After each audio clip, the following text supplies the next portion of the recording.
Hello everyone, welcome back to my YouTube channel Heart of Knowledge. In this session, let us discuss about chapter number 14 that is chemical effects of electric current. Electric current के क्या क्या chemical effects होते हैं, मतलब अगर वो किसी चीज़ के साथ रिएक्शन देता है या किस तरीके से वो कंडक्ट करता है इलेक्ट्रिसिटी, इनके बारे में हम इस चैप्टर के अंदर स्टडी करेंगे. So let's get started. We have learnt in earlier classes that some solid materials allow the electric current to pass through them. हमने अब तक क्या देखा है कि कुछ solid materials ऐसे होते हैं जिनके अंदर से electric current पास हो जाता है, लेकिन कुछ ऐसे भी होते हैं जिनके अंदर से electric current पास नहीं होता है. The materials which allow the electric current to pass through them easily are called good conductors of electricity. ऐसे materials जिनके अंदर से electric current है वो easily पास हो जाता है, उनको हम क्या बोलते हैं, जो materials होते हैं उनको good conductors of electricity, electricity के गुड कंडक्टर्स बोलते हैं. ऑन द अदर हैंड, दूसरी तरफ ऐसे मटेरियल्स जो इलेक्ट्रिक करंट को पास होने नहीं देते, खुद के अंदर से वो पास नहीं करवाते, उनको हम क्या बोलते हैं, पुअर कंडक्टर्स ऑफ इलेक्ट्रिसिटी, या फिर क्या बोल सकते हैं उनको, non conductors of electricity. Conductors का मतलब यहाँ पे क्या है, कंडक्ट करवाना, मतलब कि जो उसके अंदर से मटेरियल के अंदर से जो कुछ चीज़ें पास होती है उसको कंडक्ट करवाना, मतलब जो इलेक्ट्रिक करंट पास हो रहा है उसको कंडक्ट करवा रहे हैं. तो इसीलिए ऐसे मटेरियल्स जो पास करवा दे इलेक्ट्रिक करंट को, उनको हम क्या बोलते हैं, गुड कंडक्टर्स बोलते हैं. और ऐसे मटेरियल्स जो उनको पास ना करवाए, अलो ना करे पास होने के लिए, तो उनको हम क्या बोलते हैं, पुअर कंडक्टर्स या फिर नॉन कंडक्टर्स. बेटर क्या होता है कि नॉन कंडक्टर्स. नॉन कंडक्टर्स का मतलब है जो बिल्कुल भी कंडक्ट नहीं करवाते. पुअर कंडक्टर का क्या मतलब होता है कि हल्की बहुत इलेक्ट्रिसिटी पास करवाते हैं, उसको हम पुअर कंडक्टर बोलते हैं. फॉर एग्जाम्पल द मेटल, जैसे कि कॉपर की बात करें, एल्यूमिनियम की बात करें, ये क्या करते हैं, ये अलो करते हैं इलेक्ट्रिसिटी को अपने अंदर से पास होने के लिए इजीली. तो ये क्या होते हैं, गुड कंडक्टर्स होते हैं इलेक्ट्रिसिटी की. दूसरी तरफ बात करें हम रबर की, प्लास्टिक की, वुड की, ये अलो नहीं करते इलेक्ट्रिक करंट को पास होने के लिए. तो ये जो कंडक्ट नहीं करते इलेक्ट्रिसिटी को, इसलिए इनको पुअर कंडक्टर या फिर नॉन कंडक्टर्स बोलते हैं. पहले की क्लासेस में हमने क्या देखा है अब तक, जो इलेक्ट्रिकल कंडक्टिविटी होती है सॉलिड मटेरियल्स की, उनको हमने टेस्ट किया था. इस क्लास में हम क्या करते हैं, इलेक्ट्रिक कंडक्टिविटी ऑफ लिक्विड्स की बात करते हैं. मतलब पहले हमने अब तक सॉलिड्स के बारे में बात किया था कि सॉलिड्स किस तरीके से कंडक्ट करते हैं इलेक्ट्रिसिटी की. अब हम बात करेंगे कि लिक्विड के अंदर कैसे इलेक्ट्रिकल कंडक्टिविटी कंडक्ट होती है. So our topic is, do liquids conduct electricity. क्या लिक्विड्स भी इलेक्ट्रिसिटी को कंडक्ट करते हैं. सबसे छोटा सा एक एग्जांपल है, मैं बात करती हूँ वाटर की. वाटर को आपने सुना होगा, जैसे बहुत सारी न्यूज़ आती हैं कि कहीं पे पानी वगैरह पड़ा था, अगर वहाँ पे वो कोई भी बंदा है वो नंगे पैर चला गया, जिसने बेयर फिट चला गया और वहाँ पे उसको करंट लग गया और उसकी वजह से उसकी डेथ होगी. तो इस आप यहाँ से क्या बता सकते हो, इस क्वेश्चन से क्या आंसर कर सकते हो, do liquids conduct electricity. Yes, liquids can conduct electricity just as some of the solids conduct electricity. इसी तरीके से कुछ लिक्विड्स भी होते हैं जो इलेक्ट्रिसिटी को कंडक्ट करते हैं. The liquids that conduct electricities are the solutions of acid, base and salt in the water. ऐसे लिक्विड जो इलेक्ट्रिसिटी को कंडक्ट करवाते हैं वो क्या, कौन से लिक्विड होते हैं, वो ऐसे सॉल्यूशंस होते हैं एसिड और बेस साल्ट के, जो वाटर के अंदर मिक्स हुए होते हैं. फॉर एग्जाम्पल हम बात करें solution of sulphuric acid, solution of hydrochloric acid, या कोई भी एसिड होएगा, अगर उसको हम वाटर के अंदर मिक्स होता है वो, तो वो क्या करेगा, इलेक्ट्रिसिटी को कंडक्ट करवाएगा. ये क्या था, वैसे एसिड था जो वाटर के अंदर मिक्स है, इसका मतलब इलेक्ट्रिसिटी है लिक्विड के अंदर, इस तरीके से कंडक्ट होती है. दूसरा एग्जांपल हमारे पास जैसे विनेगर है जिसके अंदर एसिटिक एसिड प्रेजेंट होता है, लेमन जूस होता है जिसके अंदर सिट्रिक एसिड प्रेजेंट होता है. विनेगर और लेमन जूस ये दोनों भी क्या करवाते हैं, इलेक्ट्रिसिटी को कंडक्ट करवाते हैं, क्योंकि इनके अंदर भी एसिड्स के सॉल्यूशन प्रेजेंट है. सिमिलरली ये सॉल्यूशन है सोडियम हाइड्रोक्साइड का, पोटाशियम हाइड्रोक्साइड का, या कोई भी अदर सोल्यूबल बेस है हमारे, ये क्या है, बेस है सोडियम हाइड्रोक्साइड और पोटाशियम हाइड्रोक्साइड. ये भी क्या करवाते हैं, इलेक्ट्रिसिटी को कंडक्ट करवाते हैं. A solution of copper sulphate, ये क्या कॉमन साल्ट का एग्जांपल है. दूसरा हम कॉमन साल्ट का नमक ले लेते हैं एग्जांपल, सोडियम क्लोराइड बोलते हैं जिसको, या फिर कोई और साल्ट होंगे जो क्या करेंगे, वाटर के अंदर इलेक्ट्रिसिटी को कंडक्ट करवाएंगे.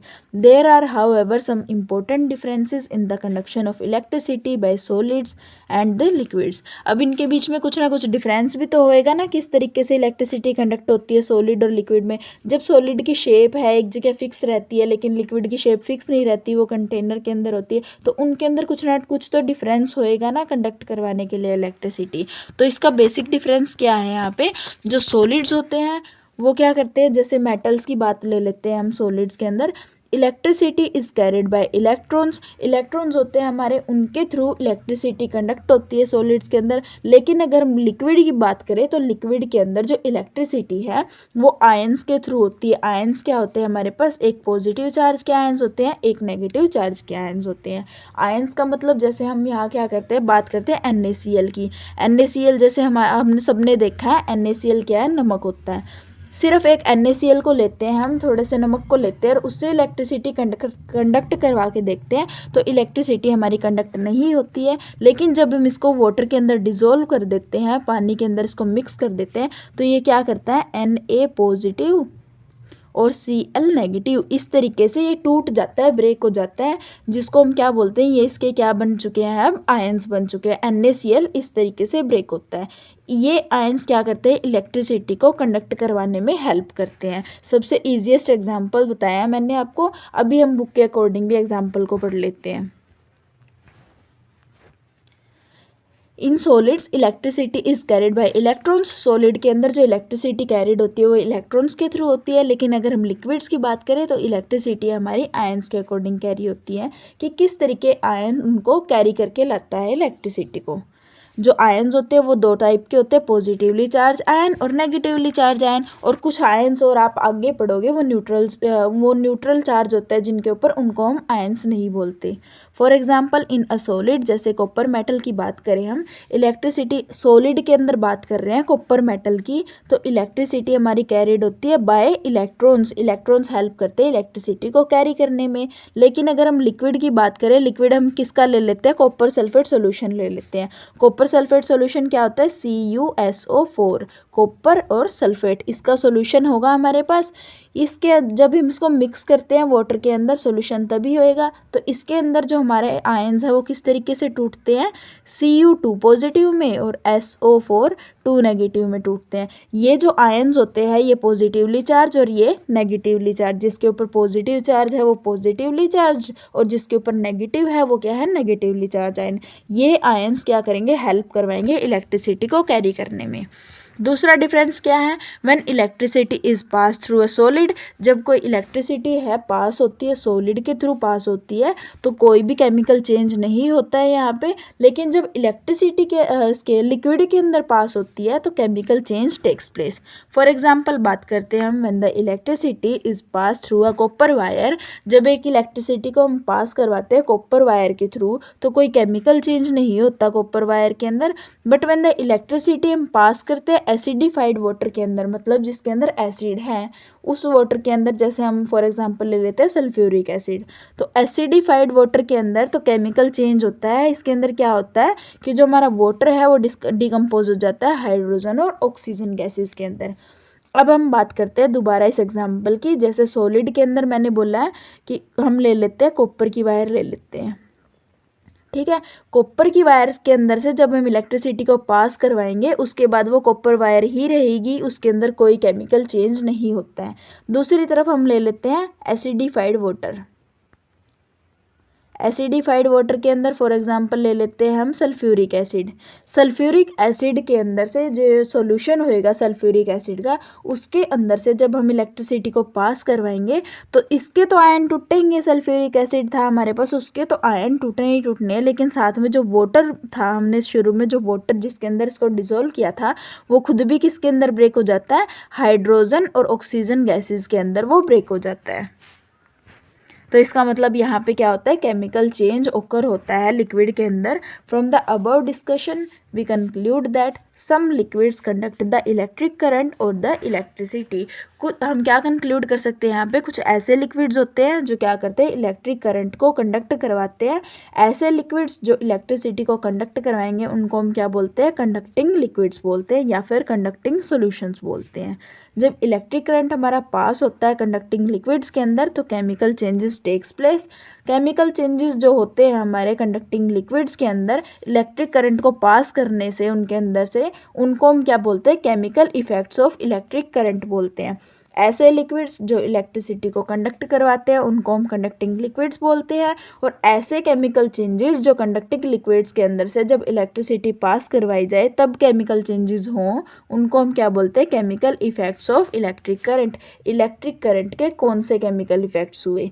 इन this chapter we will study the chemical effects of electric current in detail. अभी इस चैप्टर के अंदर क्या डिस्कस करने वाले हैं, चैप्टर का नाम यही तो है, chemical effects of electric current. मतलब जब हम कंडक्टिंग लिक्विड्स के अंदर से इलेक्ट्रिसिटी को पास करवाते हैं, कंडक्ट करवाते हैं, तो उस टाइम पे उनमें क्या क्या केमिकल चेंजेस होते हैं, इनके बारे में हम स्टडी करेंगे। Before we go further we should know the meaning of some new terms. अब हमें कुछ टर्म्स के बारे में भी पता होना चाहिए, जैसे electrolyte, electrodes, electrolytic cell, which help us understanding the chemical effects, जिससे हमें केमिकल इफेक्ट्स के बारे में पता लगेगा।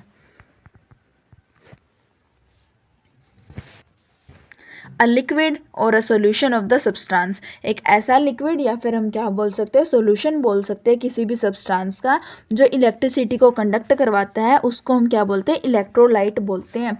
जो लिक्विड है, जैसे हमने अब तक क्या लिया था, NaCl का सोल्यूशन लिया है जैसे फॉर एग्जांपल, तो यहाँ पे जो NaCl का सोल्यूशन है ये क्या है, इलेक्ट्रोलाइट है, इलेक्ट्रोलाइट। इन अदर वर्ड्स जो कंडक्टिंग लिक्विड होता है हमारा, उसको हम क्या बोलते हैं, इलेक्ट्रोलाइट बोलते हैं। जितने भी कंडक्टिंग लिक्विड्स होते हैं सबको हम क्या बोलते हैं, एक अलग से नाम दे दिया इसको कंडक्टिंग लिक्विड को, that is electrolyte. A conducting liquid का मतलब क्या होता है, ऐसा लिक्विड जिसके अंदर से इलेक्ट्रिसिटी कंडक्ट होती है। A solution of copper sulphate salt in the water is a liquid. अब जब हम कॉपर सल्फेट सॉल्यूशन की बात करें तो ये वाटर के अंदर क्या होता है, एक लिक्विड होता है, और कॉपर सल्फेट सॉल्यूशन ये क्या करवा सकता है, इलेक्ट्रिसिटी को कंडक्ट करवा सकता है, इसीलिए हम कॉपर सल्फेट सॉल्यूशन को इलेक्ट्रोलाइट भी बोलते हैं। अ कंडक्टिंग लिक्विड या फिर एक इलेक्ट्रोलाइट, दोनों का मतलब एक ही होता है। इनके अंदर क्या होता है, आयंस प्रेजेंट होते हैं, पॉजिटिवली चार्ज आयंस और नेगेटिवली चार्ज आयंस। इन जो फ्लो होता है इन आयंस का, वो क्या करवाता है, इलेक्ट्रिसिटी को कंडक्ट करवाता है थ्रू द कंडक्टिंग लिक्विड और electrolyte. The solutions of acid, bases and salts in water are called electrolytes. अब आपको इलेक्ट्रोलाइट्स का मतलब पता लग गया, जितने भी कंडक्टिंग लिक्विड्स होते हैं उन सबको हम क्या बोलते हैं, इलेक्ट्रोलाइट्स बोलते हैं। इलेक्ट्रोलाइट्स दो तरीके के होते हैं, सबसे पहले आ गया स्ट्रॉन्ग इलेक्ट्रोलाइट, दूसरे नंबर पे आ गया वीक इलेक्ट्रोलाइट। स्ट्रॉन्ग इलेक्ट्रोलाइट का मतलब क्या होता है, ऐसे लिक्विड जो इलेक्ट्रिसिटी को बहुत अच्छे से कंडक्ट करवाते हैं। Strong electrolyte is a very good conductor of electricity, क्योंकि इसके अंदर बहुत सारे आयंस प्रेजेंट होंगे, बहुत सारे आयंस प्रेजेंट होने के कारण इलेक्ट्रिसिटी को बहुत अच्छे से कंडक्ट करवाएंगे। कुछ एग्जांपल्स है स्ट्रॉन्ग इलेक्ट्रोलाइट के, sulphuric acid, hydrochloric acid solution, nitric acid solution, sodium hydroxide, potassium hydroxide solution, common salt solution, copper sulphate solution और सिल्वर नाइट्रेट सॉल्यूशन। इनमें से 2-3 एग्जांपल्स आप याद कर सकते हो स्ट्रॉन्ग इलेक्ट्रोलाइट के, ये हमारे पास एग्जांपल है। अब दूसरी तरफ है वीक इलेक्ट्रोलाइट। वीक इलेक्ट्रोलाइट का मतलब क्या होता है, एक ऐसा लिक्विड जो कंडक्ट करवाए इलेक्ट्रिसिटी को एक लेसर एक्सटेंट तक, मतलब बहुत वीकली कंडक्ट करवाता है, कंडक्ट तो करवाता है पर बहुत कम, वीक है उसकी पावर कंडक्ट करवाने की। A weak electrolyte is a weak conductor of electricity, क्योंकि इसके अंदर बहुत कम नंबर में आयंस प्रेजेंट होते हैं। कुछ एग्जांपल्स हो गए वीक इलेक्ट्रोलाइट्स के, जैसे विनेगर है, एसिटिक एसिड सॉल्यूशन। दूसरी तरफ है lemon juice, citric acid solution, carbonic acid solution, ammonium chloride solution. Ordinary water है जो हमारा टैप वाटर, रेन का वाटर है, ये सारे क्या है, वीक इलेक्ट्रोलाइट्स हैं। A solid electrical conductor through which an electric current enters और leaves something like a dry cell और an electrolytic cell is called electrode. अब इलेक्ट्रोड का मतलब क्या होता है, ये तो हमने इलेक्ट्रोलाइट की बात की थी। नेक्स्ट टर्म हमारे पास क्या आती है, इलेक्ट्रोड। इलेक्ट्रोड एक सॉलिड इलेक्ट्रिकल कंडक्टर होता है, मतलब एक इलेक्ट्रिकल कंडक्टर होता है जो इलेक्ट्रिसिटी को कंडक्ट करवा सके, वो क्या होता है, सॉलिड होता है, जिसके अंदर से इलेक्ट्रिक करंट एक तरफ से पास करे, मतलब एक तरफ से वो एंटर करे और दूसरी तरफ से निकल जाए। जैसे हम बात करें सेल की, जो हमारी उसके अंदर वॉचेस के अंदर डलता है, उसको हम क्या बोलते हैं, ड्राई सेल बोल दिया जैसे। या फिर दूसरी तरफ एक इलेक्ट्रोलाइट सेल के बारे में भी आप जानोगे, इनको हम क्या बोलते हैं, इलेक्ट्रोड्स बोलते हैं।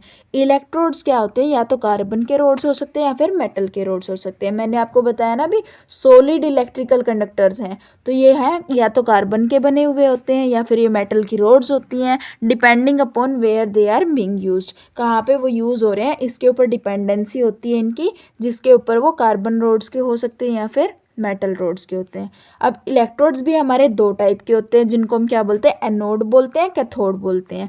द इलेक्ट्रोड जो कनेक्टेड होता है पॉजिटिव टर्मिनल ऑफ बैटरी के साथ, उसको हम क्या बोलते हैं, पॉजिटिवली चार्ज इलेक्ट्रोड बोलते हैं। पॉजिटिवली चार्ज इलेक्ट्रोड, और जो पॉजिटिवली चार्ज इलेक्ट्रोड को हम यहाँ हमारे एनोड और कैथोड में से क्या बोलेंगे, एनोड बोलेंगे। मतलब जो हमारा पॉजिटिव चार्ज के साथ में कनेक्ट होएगा उसको हम क्या बोलते हैं, एनोड बोलते हैं। जिसके ऊपर पॉजिटिव चार्ज होता है खुद के ऊपर, उसको हम क्या बोलते हैं, एनोड बोलते हैं।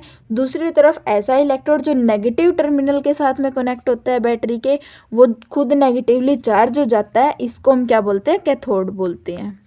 ये चीज़ आपको याद रखनी है कि जो पॉजिटिव चार्ज वाला होता है उसको हम एनोड बोलते हैं, और जो नेगेटिव चार्ज के साथ कनेक्ट होता है उसको हम कैथोड बोलते हैं। ये थे हमारे इलेक्ट्रोड्स।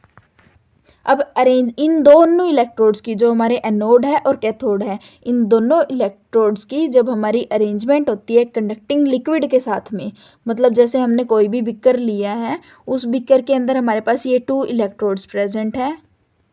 2 इलेक्ट्रोड्स हमारे यहाँ पे क्या क्या है, एक हमारे पास पॉजिटिवली चार्ज इलेक्ट्रोड है, दूसरी तरफ हमारे पास नेगेटिवली चार्ज इलेक्ट्रोड है।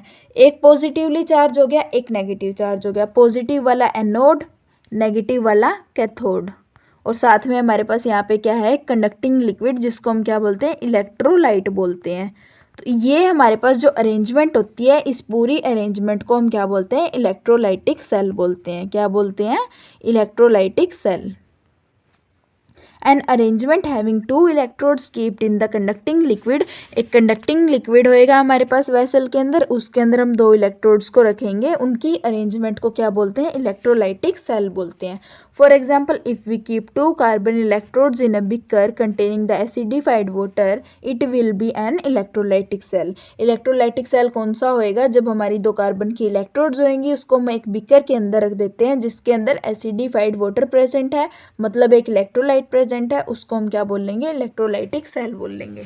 And electrolytic cell is used for carrying out chemical reactions. जो ये इलेक्ट्रोलाइटिक सेल होता है, इसको हम किस लिए यूज़ करते हैं, बहुत सारी जो केमिकल रिएक्शंस होती हैं उनको देखने के लिए, उनको ऑब्जर्व करने के लिए, स्टडी करने के लिए, केमिकल चेंजेस को देखने के लिए, इसलिए उसकी ज़रूरत होती है। By passing an electric current through the conducting liquid, conducting liquid के थ्रू इलेक्ट्रिक करंट को पास करवा के। The conducting liquids are not as good conductors of electricity as metals are। अगर अब हम बात करें लिक्विड और सॉलिड के अंदर, तो इतने ज़्यादा कंडक्टिंग लिक्विड्स हैं वो गुड कंडक्टर नहीं होते हैं मेटल्स के कंपैरिजन में। So in performing the activities on conduction of electricity through liquids, a single electric cell is not sufficient. तो इस वजह से यहाँ पे अब इसने क्या बोला है कि जो कंडक्टिंग लिक्विड्स होते हैं वो इतने ज़्यादा गुड कंडक्टर्स नहीं होते कि थोड़ा सा अगर करंट उनको पास करवाओगे तो वो ईजिली फटाफट पास करके आगे एंटर करके एग्जिट कर जाएंगे। तो इसी वजह से यहाँ पे एक जो हमारा सिंगल इलेक्ट्रिक सेल होता है वो सफिशिएंट नहीं होता है इलेक्ट्रिसिटी को पास करवाने के लिए, कंडक्ट करवाने के लिए, क्योंकि उसके अंदर बहुत कम अमाउंट में इलेक्ट्रिक करंट प्रेजेंट होता है। We have to use a battery made from a number of electric cells. जो हमारे इलेक्ट्रिक सेल्स होते हैं उनको बहुत सारों को कनेक्ट करके एक बैटरी बनती है, उस बैटरी से हम यहाँ क्या यूज़ करते हैं उसको, ताकि उनको ज्वाइन करके हम स्टडी कर सके conduction of electric through the electricity की कंडक्शन लिक्विड्स के through. This battery will supply a larger amount of electric current. जो ये बैटरी होती है ये क्या करेंगे, इकट्ठा होके बहुत सारा अमाउंट देंगी करंट का, और thus a battery is use to pass an electric current through the electrolyte taken in the electrolytic cell during the study of chemical effects of electric current. तो एक जो हम यहाँ पे ये बोल रहे हैं ना कि एक तरफ से हमारा जो कैथोड और एनोड होता है, एक तरफ से हम इलेक्ट्रिसिटी को पास करवाएंगे, एंटर करवाएंगे, दूसरी तरफ से एग्जिट करवा लेंगे, तो ये किसकी हेल्प से पॉसिबल है, ये बैटरी की हेल्प से पॉसिबल है। बैटरी क्या है, बहुत सारे इलेक्ट्रिक सेल मिलके बनी हुई एक बैटरी है, और इलेक्ट्रिक सेल को हम ड्राई सेल्स भी बोलते हैं। तो इलेक्ट्रोलाइटिक सेल के अंदर से बैटरी हमारे किस लिए यूज़ होती है, इलेक्ट्रिक करंट को पास करवाने के लिए। To test whether a liquid conducts electricity और नॉट, इसको टेस्ट करने के लिए कि एक जो हमारा लिक्विड होता है वो सच में इलेक्ट्रिसिटी को कंडक्ट करता भी है या नहीं करता। तो यहाँ पे एक एक्टिविटी है, आप एक्टिविटी को पढ़ लेना, बहुत इजी एक्टिविटी है ये। अब हम बात करते हैं वीक कंडक्टर्स ऑफ इलेक्ट्रिसिटी की। अब तक हमने यहाँ पे क्या देखा था, स्ट्रॉन्ग कंडक्टर्स के बारे में थोड़ा बहुत पढ़ा था कि किस तरीके से वो कंडक्ट करवाते हैं। अब हम बात करते हैं वीक कंडक्टर्स ऑफ इलेक्ट्रिसिटी की। We have just studied that when an electric current is pass through HCl solution, the bulb glows brightly indicating that HCl acid solution is very good conductor of electricity। जो हमारी ऊपर activity थी इसके अंदर हमने ये पढ़ा है, HCl सोल्यूशन है हमारा जो हाइड्रोक्लोरिक एसिड का सोल्यूशन है, इसके अंदर बल्ब बहुत इजीली और ब्राइटली ग्लो करता है। इसका मतलब यहाँ पे क्या है, जो HCl सोल्यूशन है हमारा हाइड्रोक्लोरिक एसिड का सोल्यूशन है, ये गुड कंडक्टर है इलेक्ट्रिसिटी का। This is not so in the case of vinegar. अब जो विनेगर है हमारा लेमन जूस है जिसके अंदर एसिटिक एसिड सॉल्यूशन और सिट्रिक एसिड सॉल्यूशन था, ये इतने गुड कंडक्टर्स नहीं है, ये वीक कंडक्टर्स हैं, तो इनके अंदर बल्ब ग्लो इतना नहीं करता। When an electric current is pass through the vinegar taken in the beaker, तो बल्ब है वो बहुत डिम ग्लो करेगा। Even when a large battery is applied, चाहे कितनी बड़ी बैटरी उसके अंदर अप्लाई करेंगे हम, उसके बाद भी जो ग्लो है वो बहुत डिम होएगा। The very dim glowing of bulb indicates that vinegar और लेमन जूस है ये इलेक्ट्रिसिटी को कंडक्ट तो करवाते हैं, लेकिन ये क्या होते हैं, वीक कंडक्टर्स होते हैं। यहाँ आपको फिगर में शो कर रखा है जिसके अंदर एक तरफ तो ले रखा है हमारे पास हाइड्रोक्लोरिक एसिड सॉल्यूशन जो गुड कंडक्टर है इलेक्ट्रिसिटी का, दूसरी तरफ ले रखा है विनेगर, जो ये हाइड्रोक्लोरिक एसिड सॉल्यूशन ये क्या है, स्ट्रॉन्ग इलेक्ट्रोलाइट है, और जो हमारे पास विनेगर है ये क्या है, एक वीक इलेक्ट्रोलाइट है। तो इसके अंदर जो बल्ब ग्लो कर रहा है वो बहुत ब्राइट कर रहा है, लेकिन इसके अंदर डिम ग्लो कर रहा है। Please note that if a large battery is not used to pass the current through the vinegar solution, अगर हम large बैटरी यूज़ ना करके विनेगर वाले सोल्यूशन में उतनी बैटरी लगाएं जितनी हमने HCl वाले सोल्यूशन में लगाई थी, तो बल्ब शायद ग्लो भी ना करे। And if we take an ordinary water in the beaker and pass the electricity through it, then the bulb will not glow at all even if a large battery is applied। अगर हम यहाँ पे, अभी तक हमने vinegar लिया था weak electrolyte पे, अगर यहाँ पे टैप वाटर लेते हैं तो यहाँ पे एट ऑल बल्ब ग्लो नहीं करता, क्योंकि जो ऑर्डिनरी वाटर होता है हमारा ये बहुत ज़्यादा वीक कंडक्टर होता है इलेक्ट्रिसिटी का। तो कभी कभार सिचुएशंस के अंदर क्या होता है कि जब हम लिक्विड इस समवट कंडक्टिंग होता है तो बल्ब है वो ग्लो नहीं करता। देयर आर हाउएवर कुछ मेथड्स हैं हमारे पास जिससे हम electrical conductivity weak conducting liquids की भी देख सकते हैं, जैसे detection of weak current following through a liquid. The current flowing in a circuit is usually detected by using a small electric bulb। जो करंट हमारा फ्लो कर रहा था, अब तक हमने जो ऊपर एक्सपेरिमेंट्स किए हैं, डिस्कस किए हैं, उनके अंदर क्या था कि एक हम इलेक्ट्रिक बल्ब को यूज़ करते हैं, टॉर्च बल्ब को यूज़ करते हैं, जिससे हमें क्या पता लगता है कि यहाँ पे करंट फ्लो कर रहा है अगर वो ग्लो करता है तो इलेक्ट्रिक करंट को फ्लो करवाते हैं हम एक बल्ब के थ्रू से। Then due to the heating effect of the current, जो फिलामेंटस होता है ना बल्ब का फिलामेंट उसके अंदर लगा हुआ होता है, वो ग्लो करता है, हीट करता है हाई टेम्परेचर के ऊपर, becomes the white hot and glows to produce the light.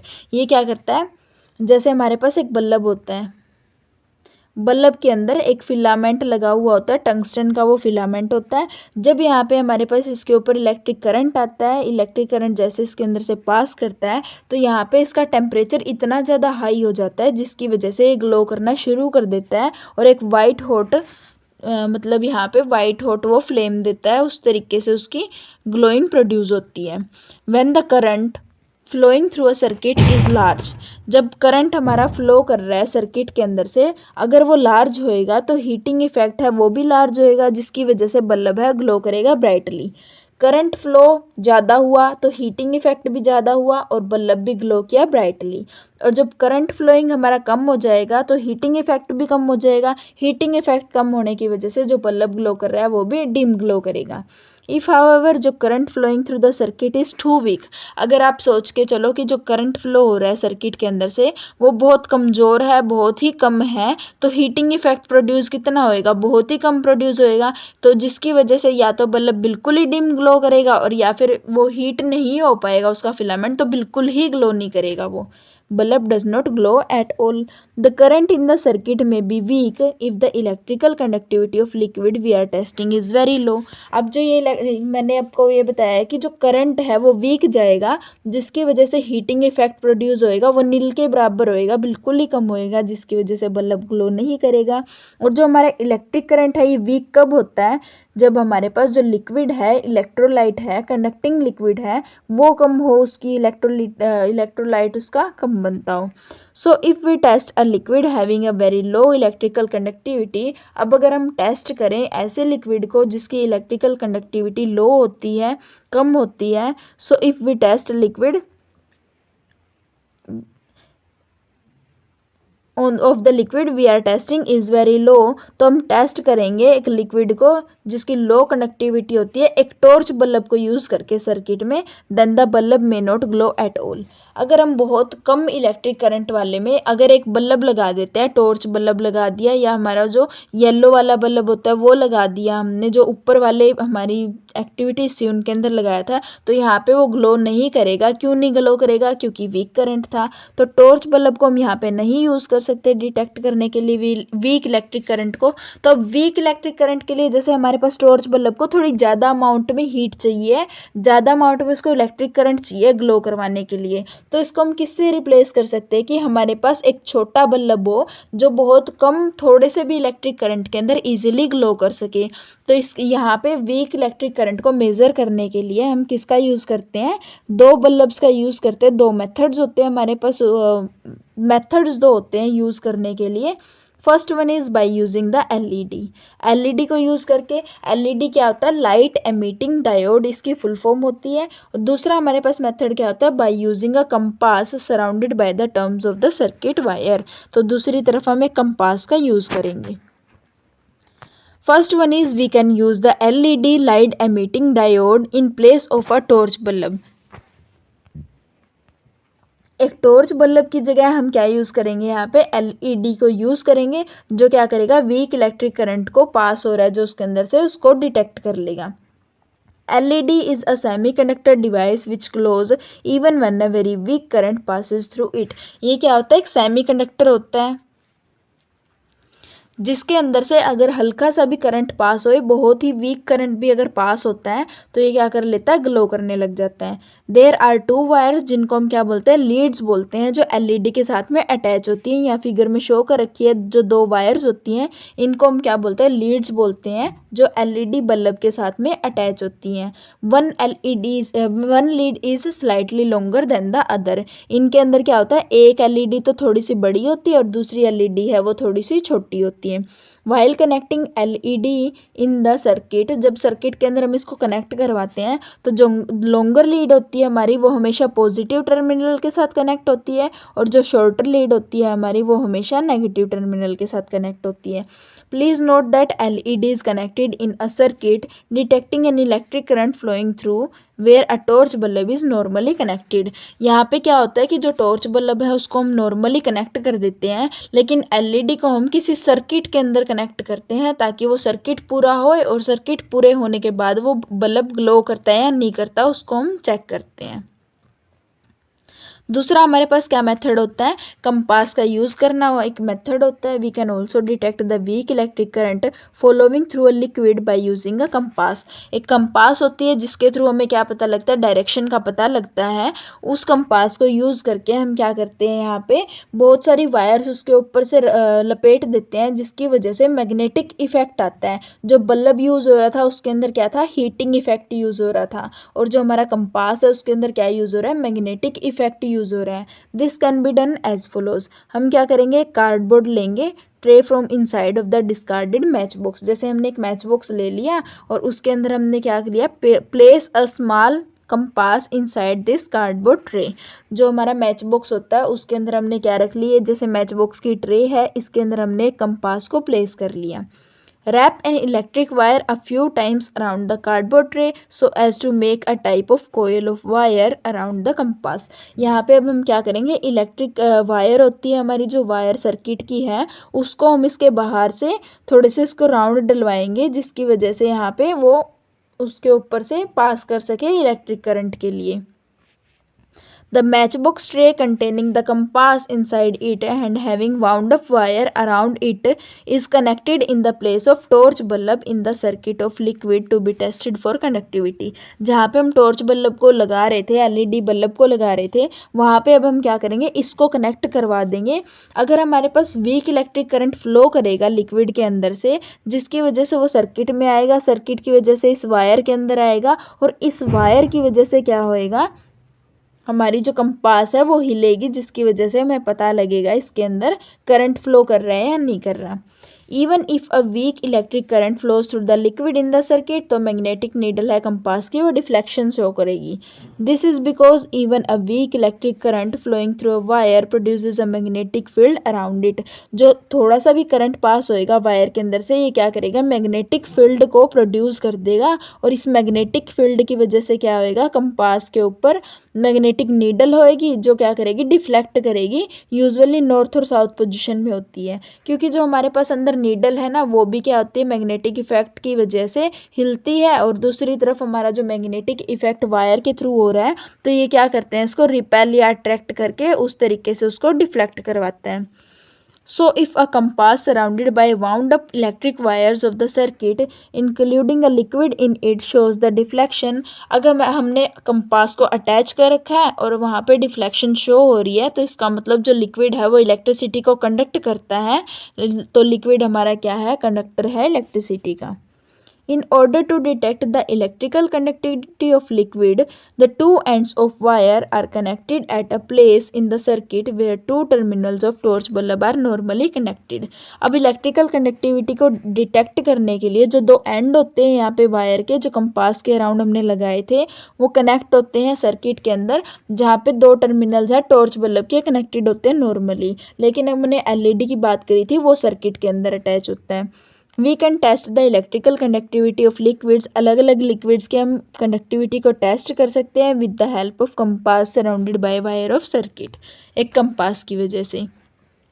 When the liquids such as vinegar, lemon juice, tap water, rain water, sea water are included in the circuit, a deflection in the magnetic needle of compass is observe. जब हमने ये liquids लिए तो यहाँ पे क्या हुआ, magnetic needle है कंपास की, वो हमने ऑब्जर्व की कि डिफ्लेक्ट हो रही है. इसका मतलब जो ये हमारे पास vinegar, lemon juice, tap water, sea water थे, ये क्या थे, कंडक्टर्स थे इलेक्ट्रिसिटी के.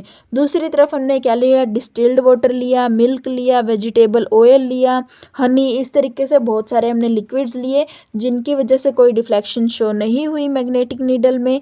तो दिस शोज दैट जो लिक्विड हमने लिए हैं ये क्या है, पुअर कंडक्टर्स हैं इलेक्ट्रिसिटी के. फ्रॉम द अबव डिस्कशन अब हमने क्या कंक्लूड किया कि कुछ ऐसे लिक्विड्स होते हैं जो गुड कंडक्टर्स होते हैं इलेक्ट्रिसिटी के, कुछ ऐसे होते हैं जो पुअर कंडक्टर होते हैं इलेक्ट्रिसिटी के या नॉन कंडक्टर होते हैं.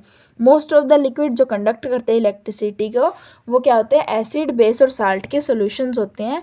क्योंकि जो सॉल्यूशन है एसिड, बेस और साल्ट का, इनके अंदर चार्ज पार्टिकल्स होते हैं जो आयंस होते हैं जो इलेक्ट्रिसिटी को कंडक्ट करवाते हैं. आयंस कौन से होते हैं, पॉजिटिवली चार्ज और negatively charge. Our next topic is the case of distilled water, tap water, sea water and rain water. इन सब के बारे में हम नेक्स्ट लेक्चर के अंदर डिस्कस करेंगे. और नेक्स्ट हमारा टॉपिक फिर केमिकल इफेक्ट्स आता है जिसको हम नेक्स्ट क्लास के अंदर डिस्कस करेंगे. अगर आपको पूरी इस क्लास में कोई भी दिक्कत आ रही है तो आप मुझे कमेंट सेक्शन में पूछ सकते हो. तब तक के लिए हर हर महादेव.